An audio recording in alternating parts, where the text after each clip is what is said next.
raskusi, sooritada askeese. Üksi sa välja siit ei tule. Ainult alandlikkus ja tänulikkus.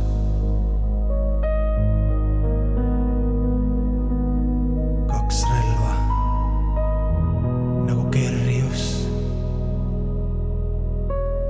Käid paluda lastust, andestust ja õnnistusi.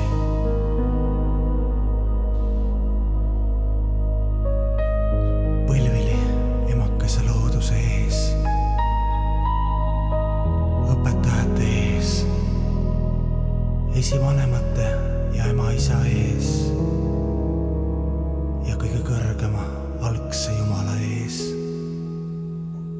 Langetanud peaga, pisarates.